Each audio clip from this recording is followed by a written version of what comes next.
we're getting towards the end of the tournament, and this is where things get fun. I get moved to a new table. I have, oh, you know what? This is the final table. I'm sorry, now we're on the final table. Quickly going over, I have 1.5 million, which is second most chips. Which I was kind of surprised at this point because I was multi-tabling and I'm like, wow, I don't know how I made it so far because I was short stack for a lot of times in the tournament. But so now this is the fun part. I'm gonna put a lot of pressure on these guys. Um, if I see they're playing tight, we pick up ace queen in the small blind, and here we have a raise from Luri. I have 31 hands on him. Won't tell us much, I guess. And I could flat ace queen here, but I decided to re-raise because first we're deep. Second, the final table recently started. I think one pair busted. And third, I can play better than him even though I'm out of position. And so I plus my hand is not bad at all. So I had to re-raise, and I even felt that he's gonna fold ace king there so many times. Offsuit, obviously not suited, and he folds. We pick up chips. Yum yum. Fishes all around. Okay, next hand, very next hand, we pick up ace 10.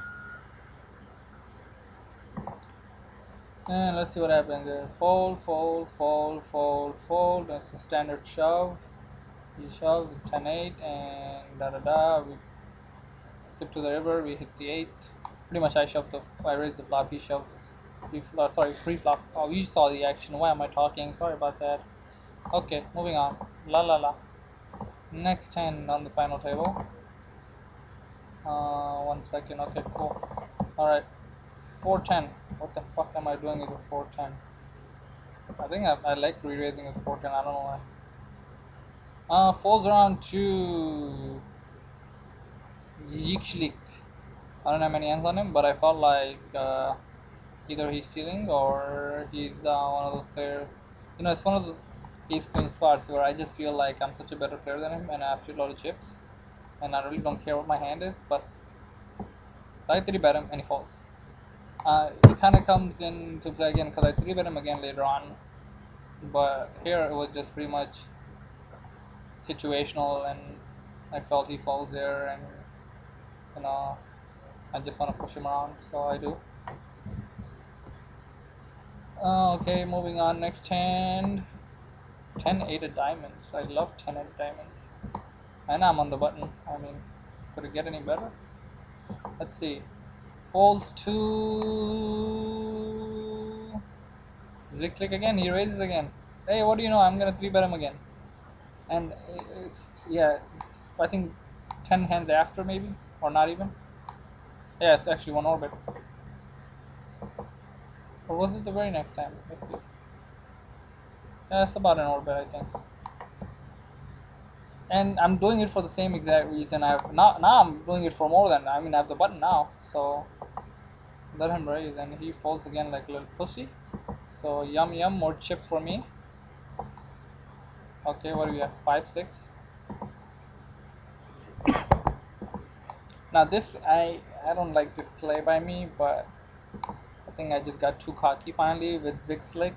He eventually decides to raise, and I felt like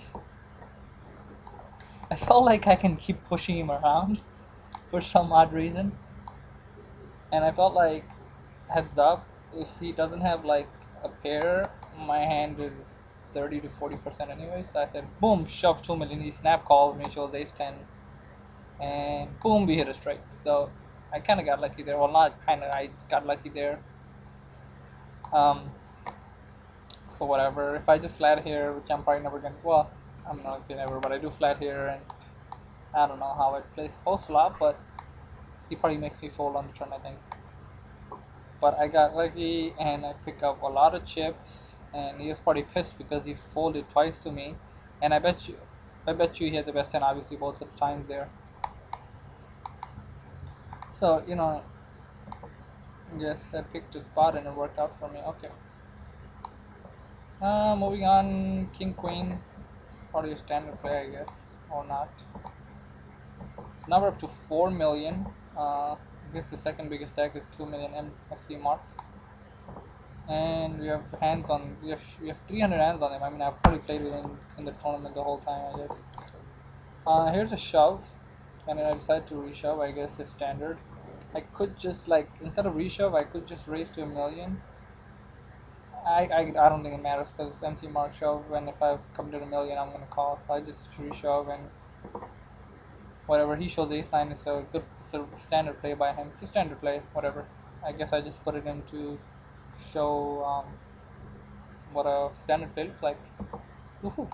All right, where are we? Okay, very next hand, I just showed a king queen, and I think the table was playing tight, and I had a load of chips, and the only guy I'm scared of is this guy, because he would shove with a lot of hands because of his stack. So I just raise, and he shoves, and I fold. I didn't know how the hand went on, by the way, when I replayed it here, so I really thought I'm gonna pick the chips up. Okay, so I lost that hand, whatever. But I'm still gonna keep pushing them around, because of my stack. I don't want to lose chips because I want to put real pressure when it comes down to like four-handed when the money jump is bigger.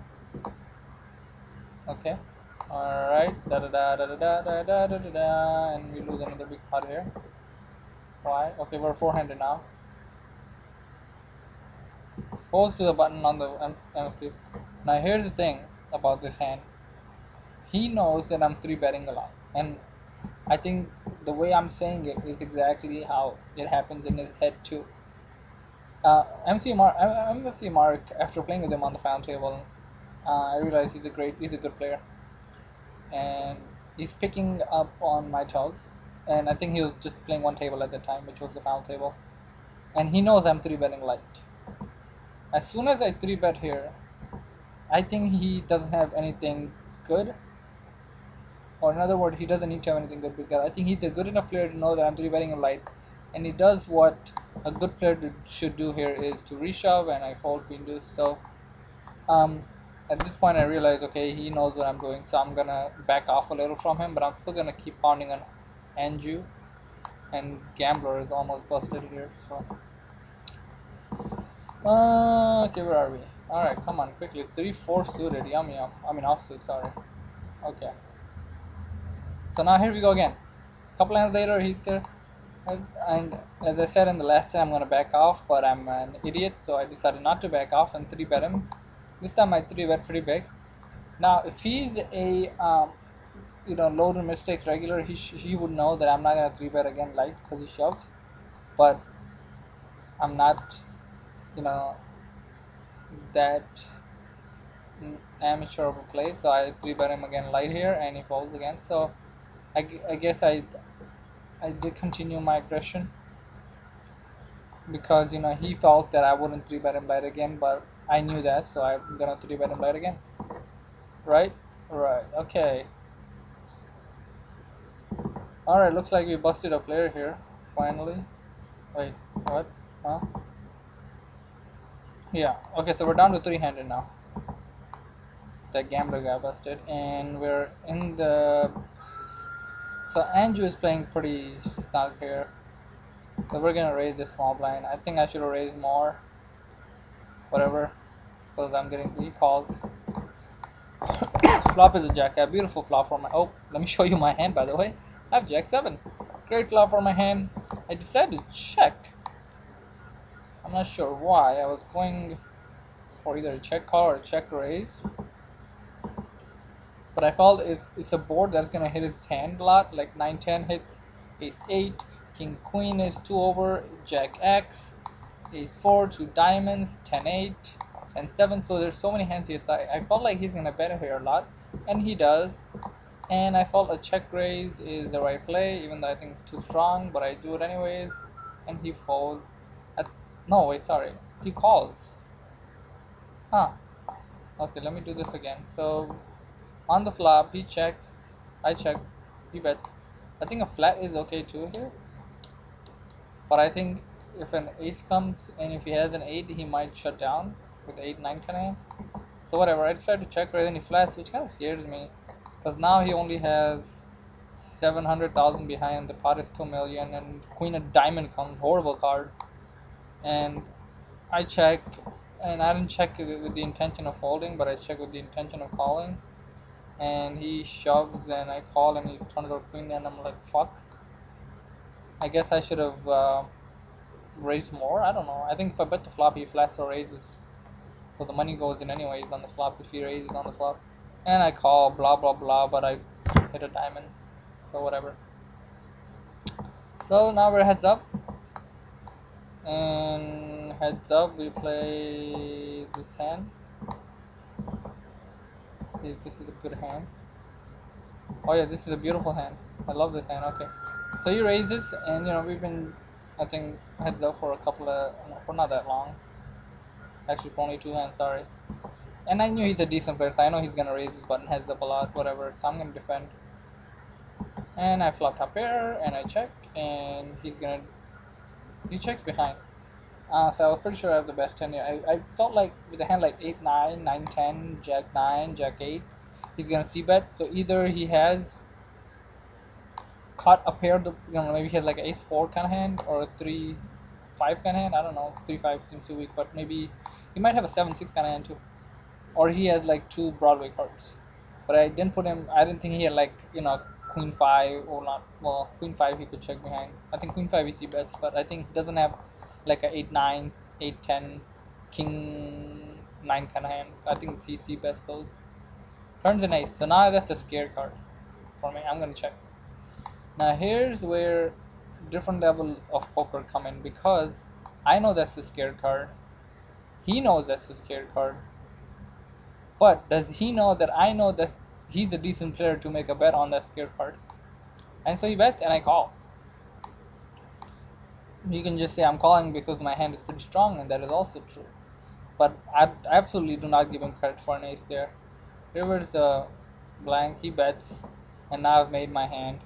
But trust me, even if the river was a jack of spades, I was gonna snap call him there, because I absolutely felt like he's bluffing, and again, it's one of those instinct moment.